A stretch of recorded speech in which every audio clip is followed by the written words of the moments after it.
Hello, hello, hello. Thank you all for coming today. So we'll start the talk by introducing Jasmine Wahi, who cannot be with us today, but will be talking to us from New York. So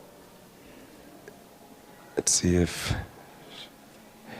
So Jasmine is an independent curator, the co-founder of Project for Empty Space, which is a women-run project space focused specifically on people of the global majority of BIPOC, queer, and unapologetically radical ecosystems for creatives. So thank you, Jasmine, for coming, tuning in this morning. It's very early there in New York.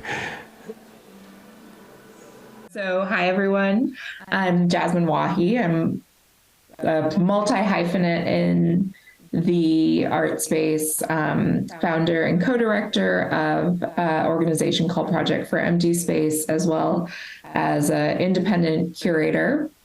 And so I thought I would share a mix of things that I have worked on that pertain to the ways in which I work with artists and create space.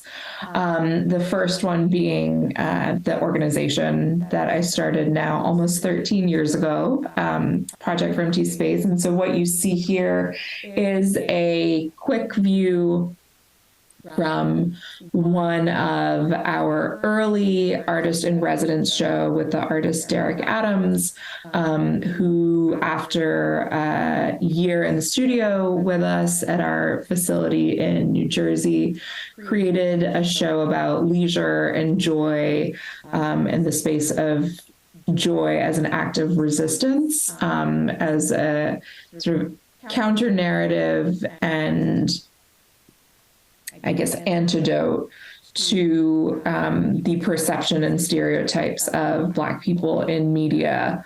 And so this was a show that went on for actually 3 months and was a lot of fun. The second slide is also from that space, another residency that we have that is called the Feminist Incubator, which is for artists of all disciplines who are interested in intersectional feminist discourse to, again, come have a studio space with us. In this case, it's a shared studio space so people can be in dialogue with each other. And this particular example is from an early iteration with the performance and theater artist Kristen Clifford, who created her own version of a womb room as a nod to feminist art in the Americas and I guess globally of the early 1970s. Since I have a short amount of time, I'll move sort of quickly. This is an example of one of the shows I've done in the not so distant past.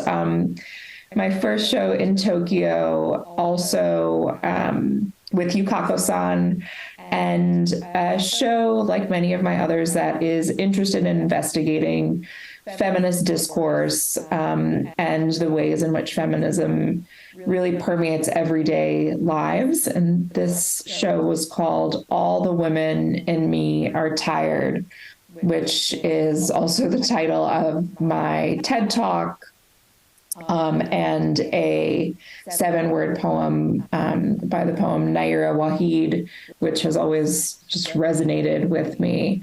And it was a show really thinking about the sort of day-to-day realities of the emotional and other types of labor that women do in a world that is historically and contemporaneously run in a misogynistic or patriarchal structure. And that's sort of widely, globally, the sort of structure that we operate within. And so thinking about the different ways that we combat that through the sort of sense of exhaustion that we may feel as women or people who identify as women or non-binary. Some detail shots from that show by an artist who I work with pretty frequently, Chitra Ganesh, who is a South Asian American artist located here in Queens, New York. And then moving on to another really large project that I did, again, the past 3 years, I was the Holly Block Social Justice Curator at the Bronx Museum of the Arts. And I did a number of shows there, the largest of which was this exhibition called Born in Flames, Feminist Futures. So there's a recurring theme here, which brought together, I think, if I remember correctly, 14 artists who were non-binary, femme or female identified, all women of color, to explore their visions and ideas of what futurism or futurity could be.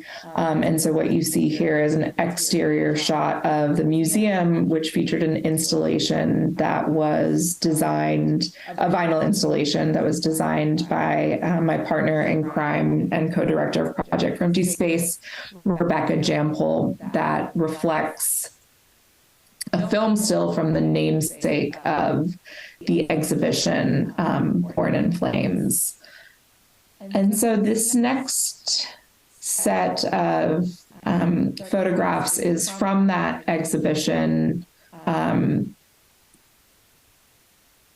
showing the different works that were included. And the way I curated the show is I gave each artist kind of their own section and tried to create a cosmology within the museum space so that this spread kind of functioned as a variety of different worlds in a larger galactic space, as a nod to Afro-Asian and indigenous futurisms in sort of traditional sense, and invited artists to just sort of think about how they would represent these tiny worlds. And so here's a site-specific installation done by Wengechi Mutu, and I'm really grateful to all of the artists who were really generous in doing site-specific or new work, as this was sort of the height of the second wave of COVID. So here we have Maria Barrio, Fierle Baez, and Rose B. Simpson. Sin Wai Kin, who's formerly known as Victoria Sin, Caitlin Cherry. Here in the way back is Chitra Ganesh again, Huma Baba in the sort of mid-ground, and Saya Wolfak. And then finally, the show that I may be most infamous for, and also a show that is currently in the works to be revived and expanded fairly drastically, is a show called Abortion is Normal, which is about reproductive rights. It began again in 2020 as a show that included 65 artists over 2 spaces. And so here's some of the programming that we did in addition to the gallery exhibition. Some detail shots, Viva Ruiz, Michelle Pred, Barbara Kruger, Shoshana Weinberger, and a number of other artists.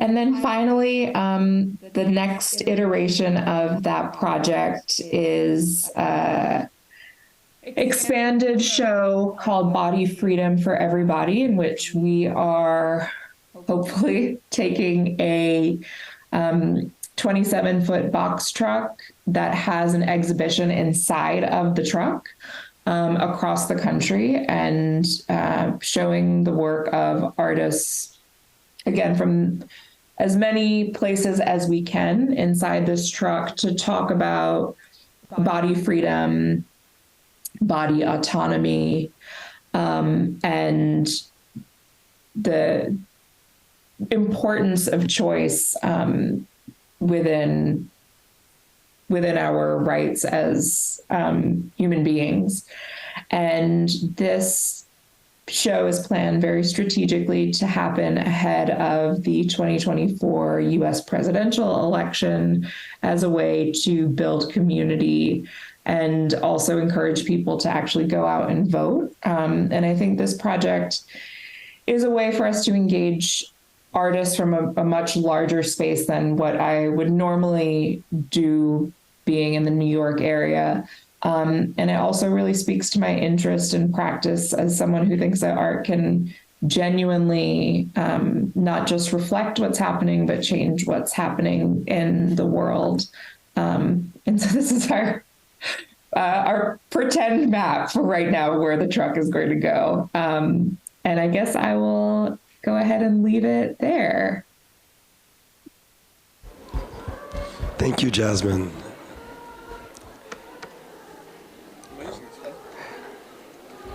So now, Kour, are you ready to present your background, what you do as an artist, and your self-initiated project space? So. Okay. Yeah. Good afternoon, everyone. My name is Kour. I live in Los Angeles, and this is an image of me when I'm, I think, 1 year old in England. So. Yeah, I was born in England and grew up there. My mum was a British foster child, so she kind of grew up in different homes around the country. And my father is from Iran, and he left Iran when he was 14 years old during the Iranian Revolution in 1979. So my parents met at a dance club. They got together, had me.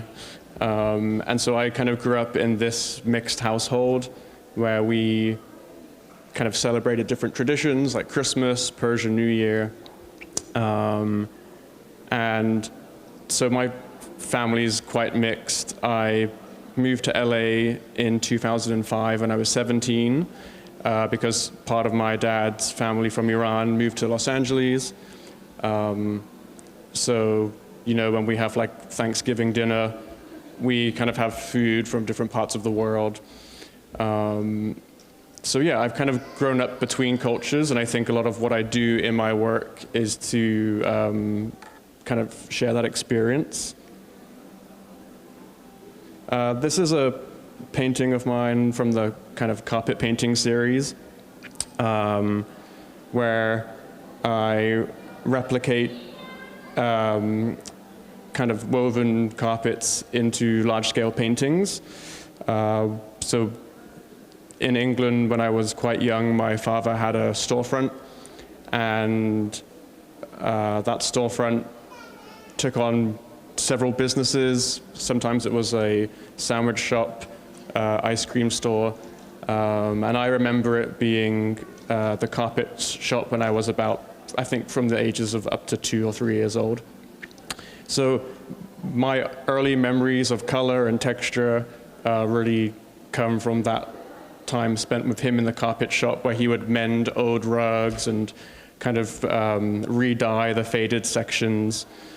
So when I moved to LA, I was really thinking about the idea of home quite a lot. And, you know, historically, rugs are nomadic objects that were, you know, kind of rolled up and carried, and then, you know, once you arrived at your new destination, you would lay out your rug, and that would kind of indicate that you're at home. And so, yeah, I was also kind of interested in these more collaborative productions. So carpets, like large-scale carpets like this, are often woven together by groups of women. I also use woodblock printing in my practice, and so with Japanese woodblock printing, you would have someone who would design an image, someone who would cut out the form in a wooden block, and then someone that would print. So yeah, I've always been interested in these kind of like collaborative efforts. This is a historic carpet. It's quite famous. And what you can kind of see here in the designs of the rug are these images that come from different cultures. So there was a lot of exchange along the Silk Road. So you can kind of see Chinese mythological creatures, as well as like genies from Middle Eastern culture. So as I did more research on these carpets, I started seeing them as records of cultural exchange. And so this is a painting of mine from this year where I'm using the structure of a carpet, where essentially rugs are kind of seen as aerial views of gardens. So the borders depict kind of north, south, east, and west, and within the borders, all of the natural and kind of supernatural world is contained. So in these paintings, I'm actually composing imagery from banks of images that I've collected over the years, looking at online sources, museum collections, and catalogs. And I sort of playfully put images together that otherwise maybe wouldn't exist within the same space. This is a painting inspired from my wedding, which happened earlier this year, and depicts kind of different interracial couples, because that's very much my life and my family's life. So yeah, I think, basically what I'm doing in my art practice is bringing different languages together, and that has kind of led me to the project space that I opened up last year called Guest House. So my studio is in a complex in Inglewood, right next to LAX airport, and within that complex, I opened up a small project space where I could start inviting other artists to experiment and do things that they maybe wouldn't be able to do in their gallery spaces. And so kind of there were a few reasons why I wanted to start this space. When I was in art school, I really enjoyed being around my peers and how artists would kind of work together towards something. And as I became busier with my own career, I felt that I was spending more time with art dealers and collectors and curators, and I kind of missed that connection with artists. So in a way, this is kind of an excuse to do projects with friends of mine where you have deadlines and you kind of have to get together to do installations and put together a press release and have an opening. So I get to spend more time with artists now. And I also felt like there were some things missing in the Los Angeles art scene that, I felt that, we could put together. So this was the first show that we did, which opened beginning of September last year. And actually, Los Angeles has the largest population of Iranians living outside of Iran in the world. And I felt that within LA, the city hadn't really connected with the community. So we have a really great museum, the Hammer Museum, which is located in the Westwood area of Los Angeles, which is also known as Tehrangeles or Persian Square. So I kind of got together with a few friends, and I think we all felt the same, and decided to put the show together.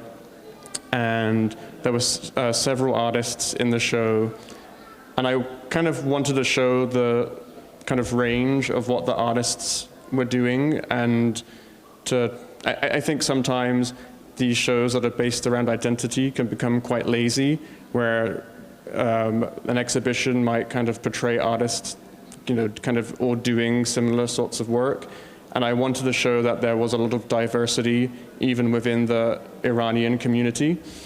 So we opened this show, and then kind of 2 weeks later, the protests in Iran kind of started, and this whole woman life freedom movement began. And so a lot of people in LA started coming to Guest House, just to kind of get together and check in on one another, because at the time, the Iranian government had made it difficult to communicate via, social media or, WhatsApp. And so, yeah, it kind of really took on this kind of community space feeling.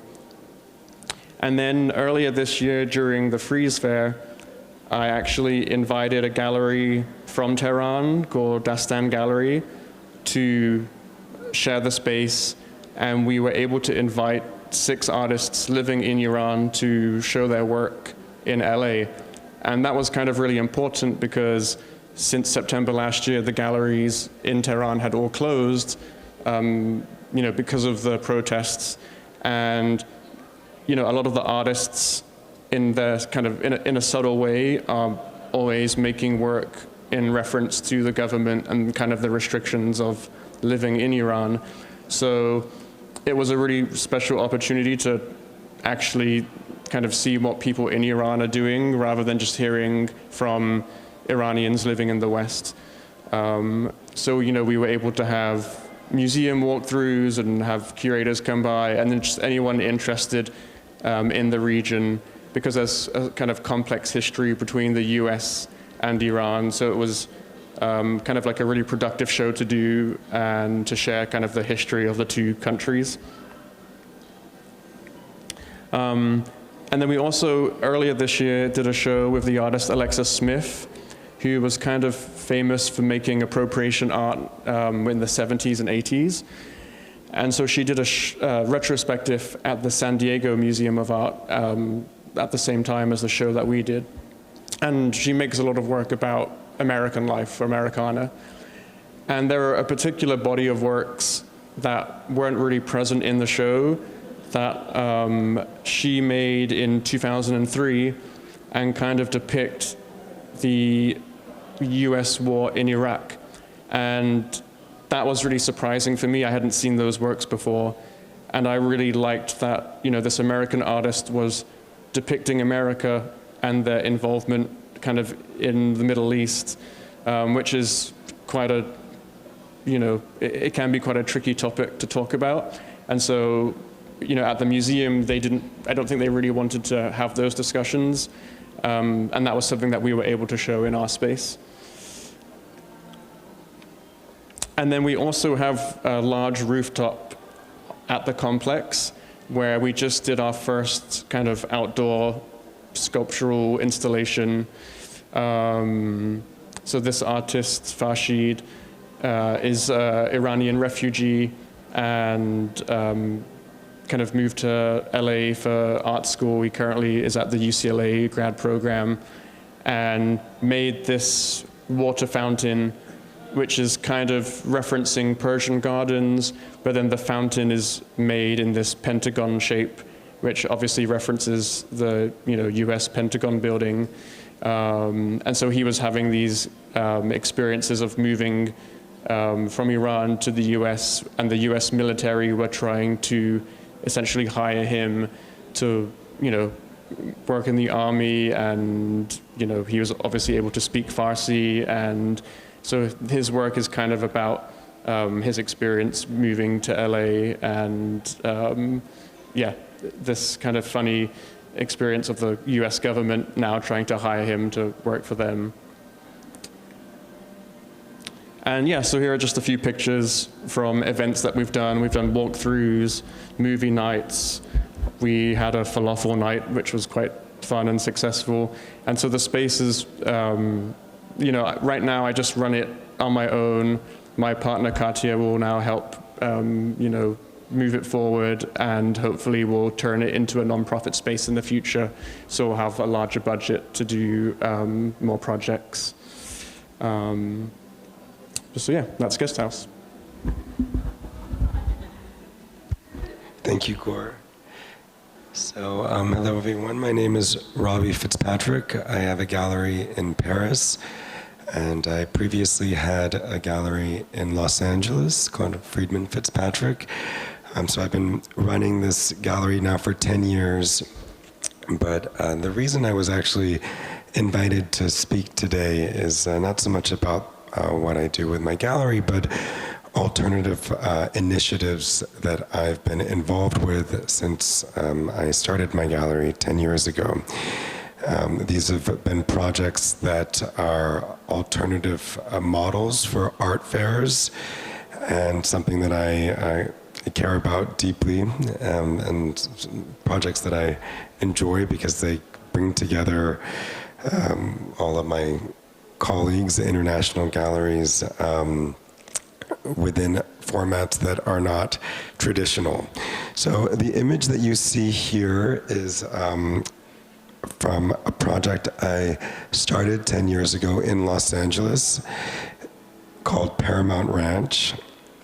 It was an art fair which took place in a film set, which was an old west town, a western town where Paramount Pictures, the film company, used to film all of their cowboy westerns. So it's a fake village, and I invited gallerists from all over the world to come and present their artwork within the facades of this pioneer town.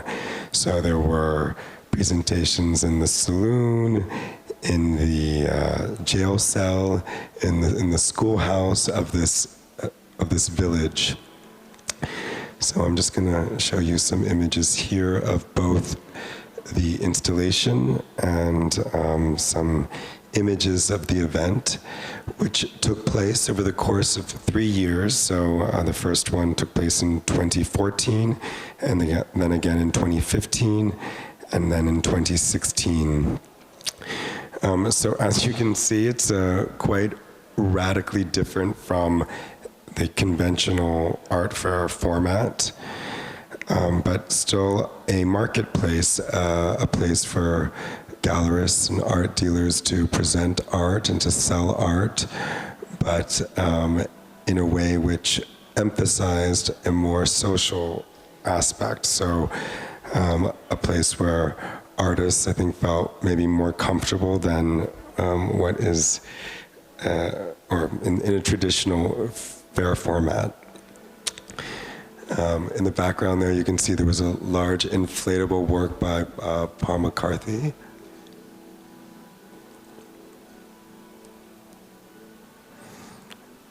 And actually, the third year we did the event, on the final day, there was a torrential rainfall. It was a sort of a ominous way of ending the event, which only took place 3 times.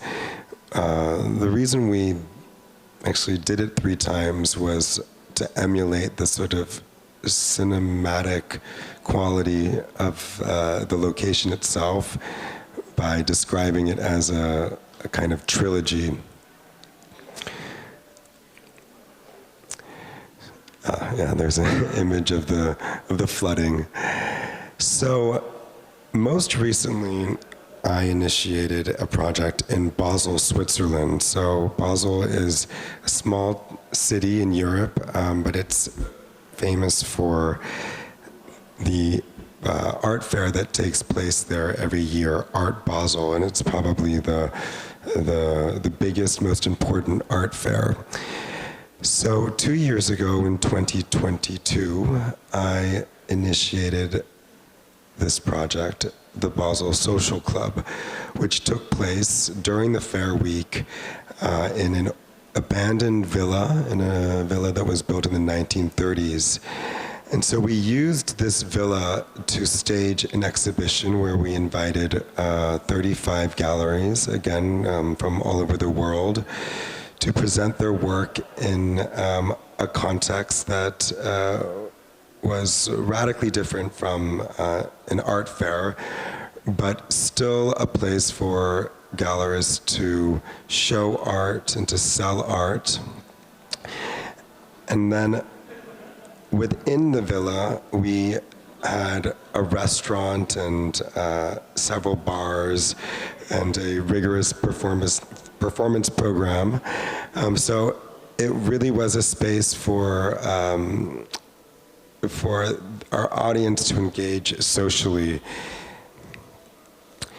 And then this past year, we were invited to restage the project, but under very different conditions. So a real estate developer approached us and to do the project in a former mayonnaise factory.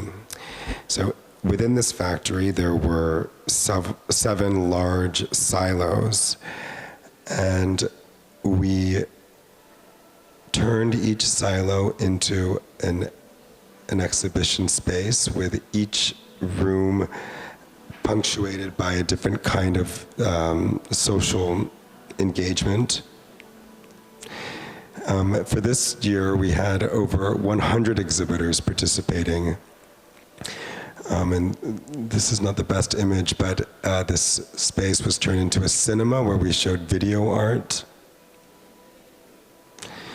And this image here, you can see there's a bar.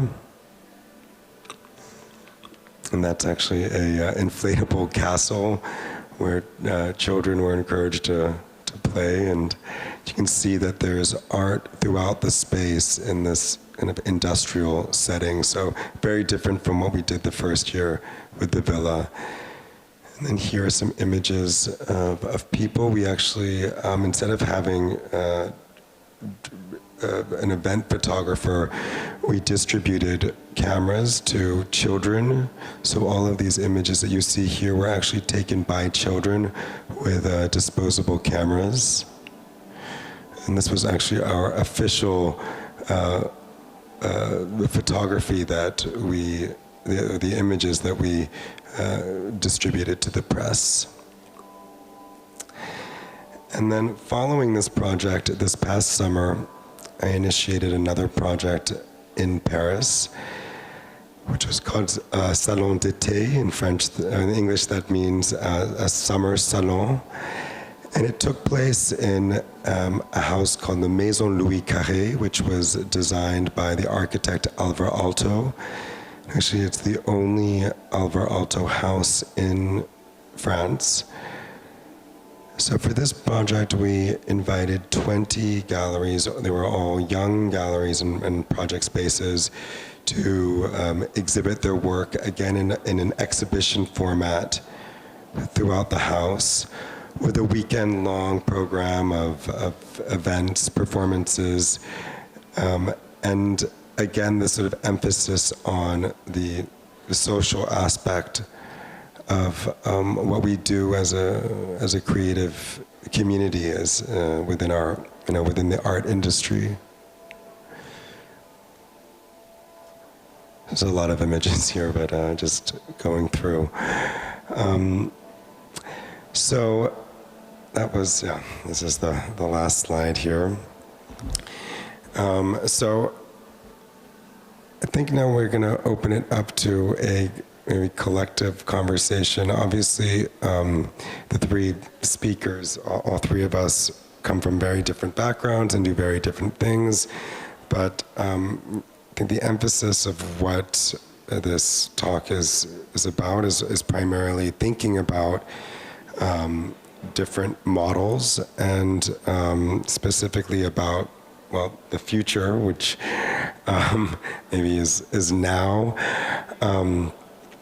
So Jasmine, maybe I can pose a question, and I'm curious to know a little bit more about the naming of your space, project for, the project for empty space, and where that name comes from.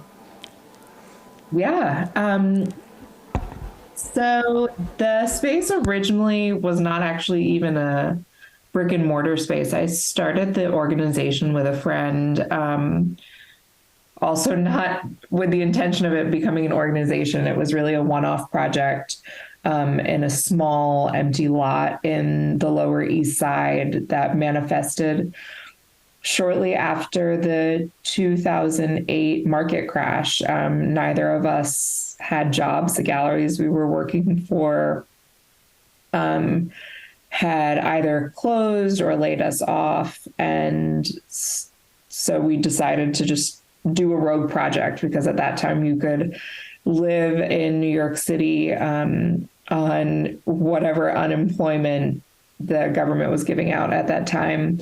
But the project really began again, as a single project that organically morphed into multiple projects.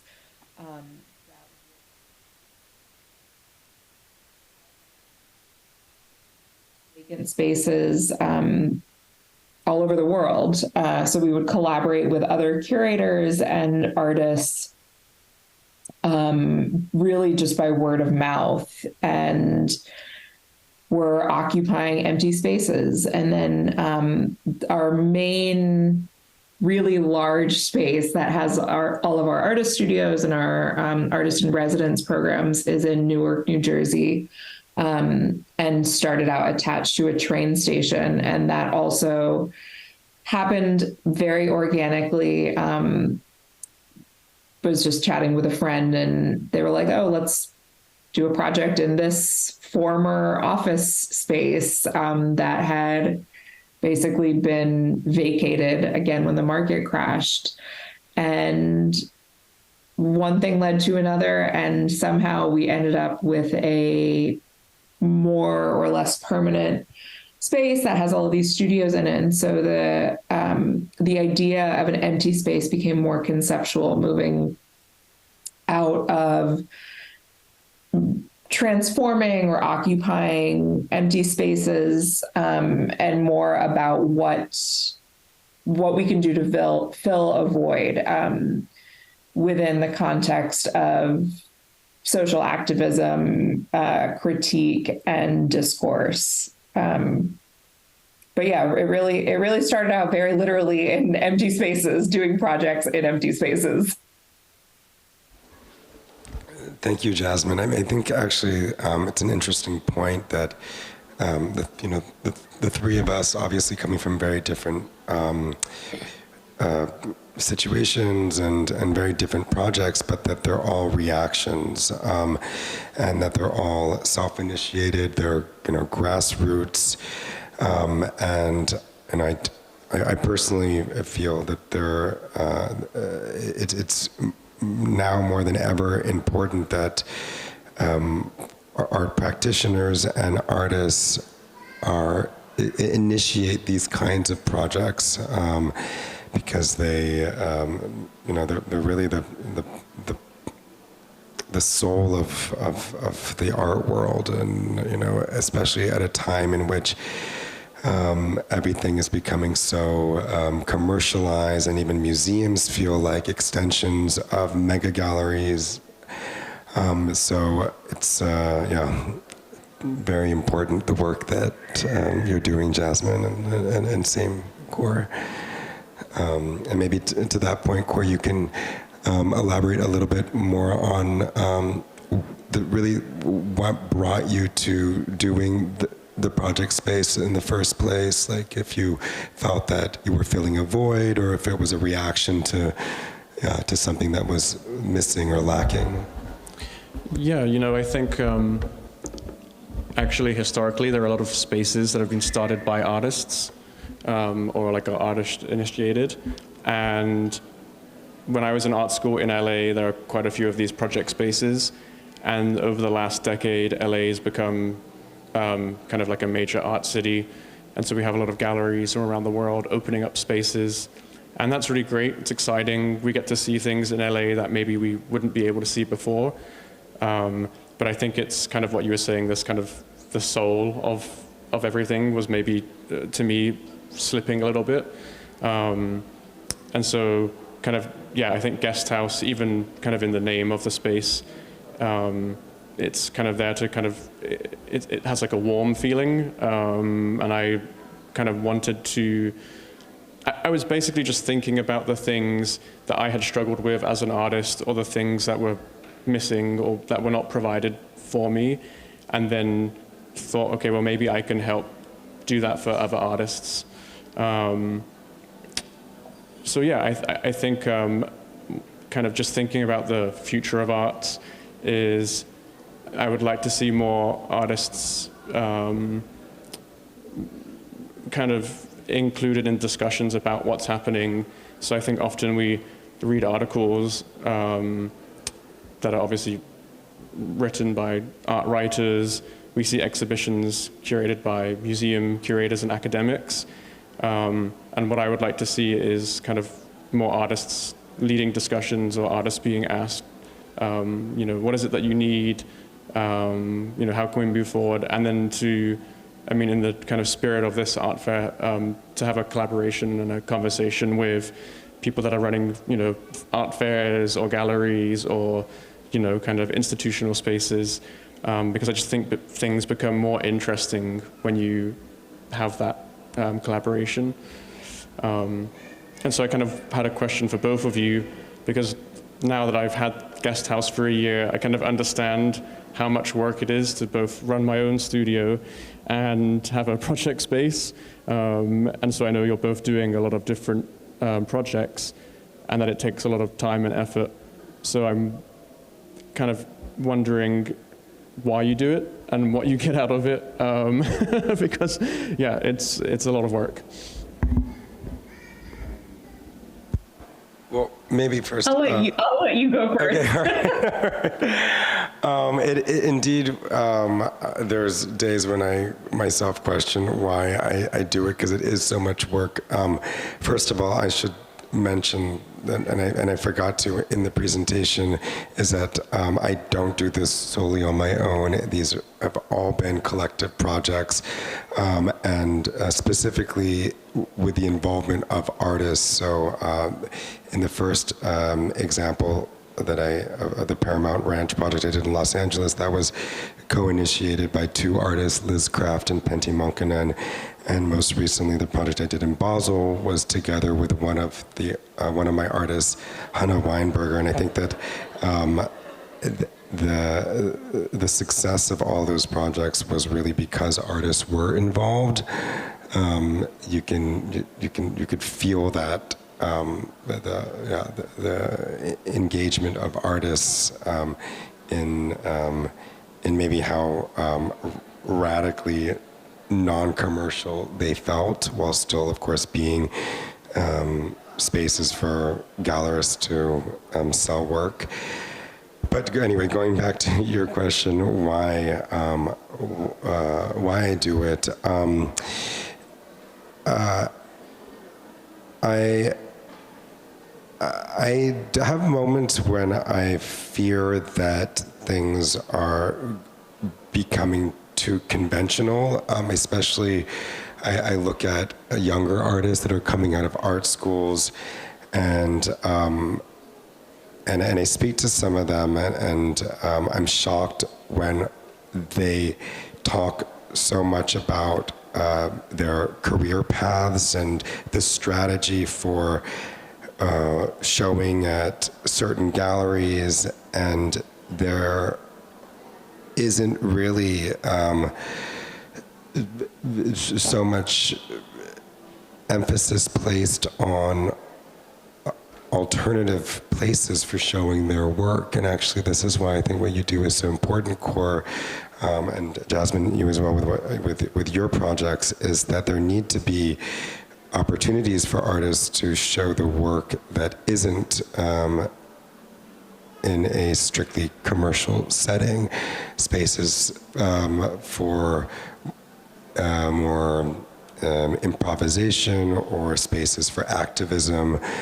And it's, the powers that be in the art world tend not to focus on those things. They focus on how to make money, how to generate more money, even museums. And so it's really so important that there are more and more spaces for artists to express themselves, both artistically but also as activists. And so I think, this is also maybe why I do these projects. Sorry, that was, I rambled a little bit, but Jasmine, maybe you can pick up on that point. Sure. I think perhaps I'm a glutton for punishment because I keep doing these projects, but I think really it is out of a similar sentiment to kind of maintain the art and creativity and the culture part of artistic practice in a world that seems to be getting more homogenized every year, and more focused on selling work, or constant production for consumption, that I think can often dilute drive, and the space for really radical imagination. And so one of the reasons that, or I guess another reason I do what I do is because I do still harbor this perhaps idealistic or naive view that art can really make a difference in the world. But in order for that to happen, we need to give time and space for artists to actually engage in that that imaginary space and that thinking space. So it's not always just production, but there is time for ideation and rest and contemplation. And so that's part of why our residency programs are long. They're now, thanks to some funding, 2 years long instead of 1 year long. And then our shows very much so, Kour, I think similar to you, encourage artists to not necessarily have the commercial drive. So if an artist wants to do something totally experimental that could never be saleable, that's great. This is the space for us to do that. And I guess I also forgot to mention an important aspect of what I do or will be doing is we are opening another space in Chinatown in New York City, which is really where we started. And it's a space that is strictly dedicated to artists interested in future making. So not futurisms with capital, a large F, but just the various ways in which we think about the potentialities of futures and whatever that means to each individual artist. And again, that comes from a place, I think, of really wanting to push artists at a sort of micro level that impacts a macro social landscape, if that makes sense. And so, yeah, that's where the interest, I think, comes from, and the continuation to not sleep all that much. Thank you, Jasmine. Yeah, I actually have a question for both of you, because it strikes me that all three of us are operating in three large art cities. And I ask myself this question often, but I'm curious for both of you, what is the draw to these mega art cities, where we are all ostensibly doing things that are against the grain within those spaces?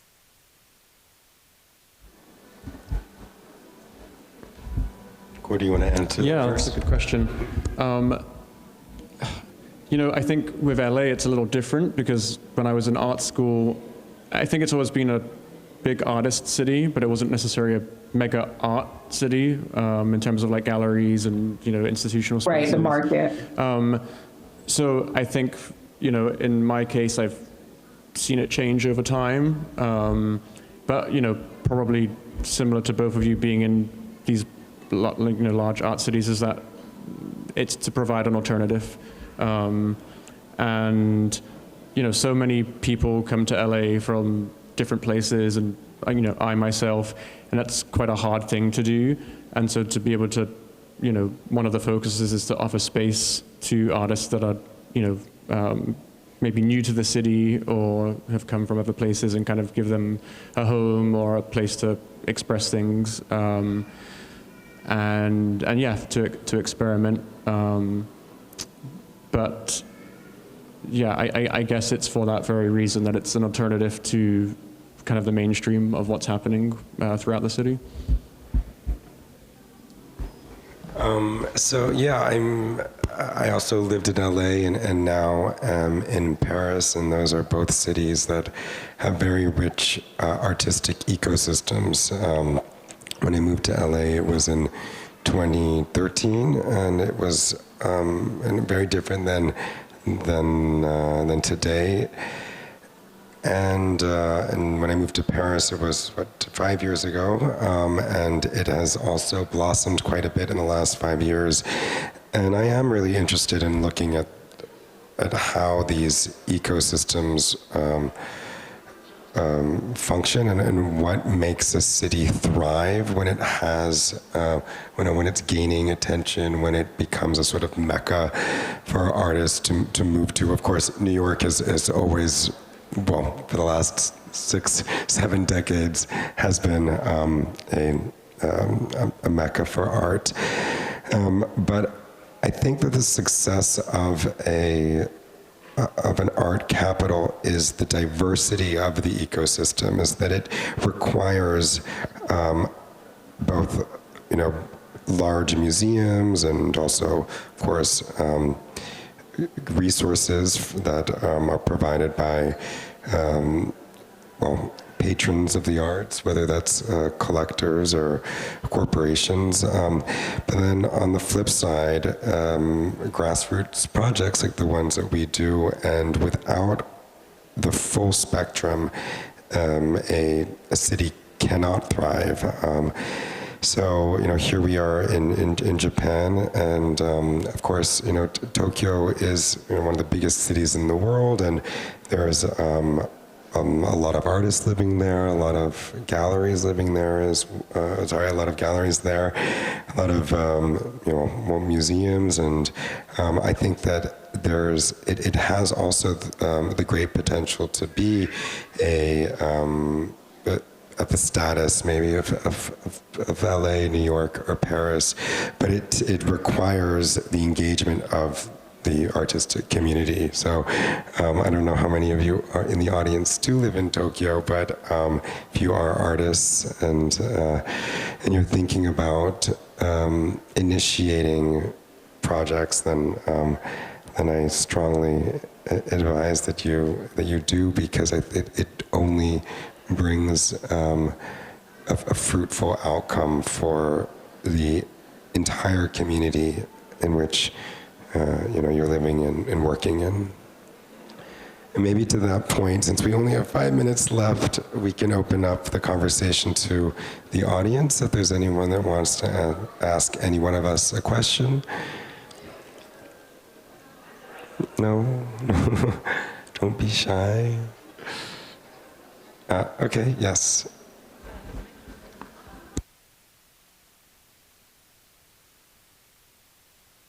It's very weird to see myself so large. Right?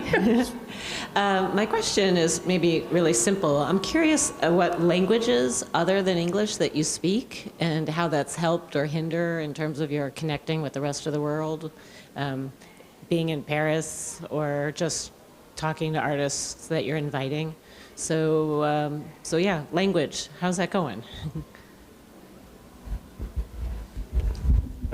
Yeah, that's something I think about a lot, because I obviously, like I said, my family's quite mixed. So we have like Farsi, English, Russian, Chinese now as well. So I've always been quite conscious about sitting in a room and not necessarily understanding the language around me.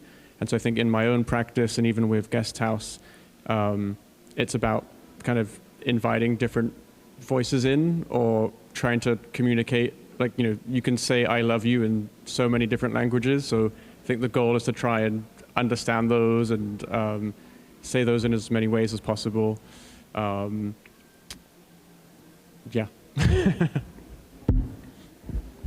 Well, I actually also come from a mixed race background. My mother is Japanese, and my father was a diplomat. So I had the fortunate advantage of moving around as a child, and lived in several different places, including Tokyo, and but also Vienna. So as a result of that experience. I do speak Japanese, not fluently, and actually I wish that I had taken it more seriously in my studies when I was a child. But I also speak German, and now that I have the gallery in Paris, of course, I am required to speak French, although not nearly as fluently as I would like. But I do. I think it is. If you do speak more languages, of course, it puts you in a great advantageous position, not necessarily as a speaker, but as a listener, to be able to understand, multiple viewpoints, and so I do feel very blessed that I have some access to different language skills. But I don't know if that answers your question so much, but yeah.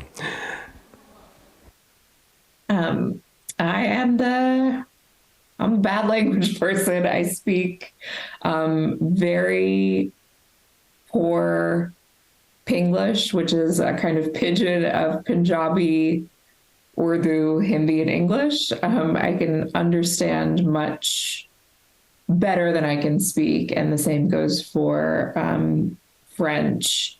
But it's also something I think about a lot as well, because most of the communities where our spaces are much more multilingual than they are not. So where our spaces in Newark, the predominant languages are Portuguese and Spanish. And then as we are opening a space in Chinatown, it is Cantonese and English and Spanish. And so, it is important, I think, for the same reasons, thinking about a multitude of perspectives also, and what is often lost in translation is important to consider always, particularly when you're in spaces that are really expansive and inclusive of many different languages and cultural realities. But I barely speak English, so I'm not the best person to ask.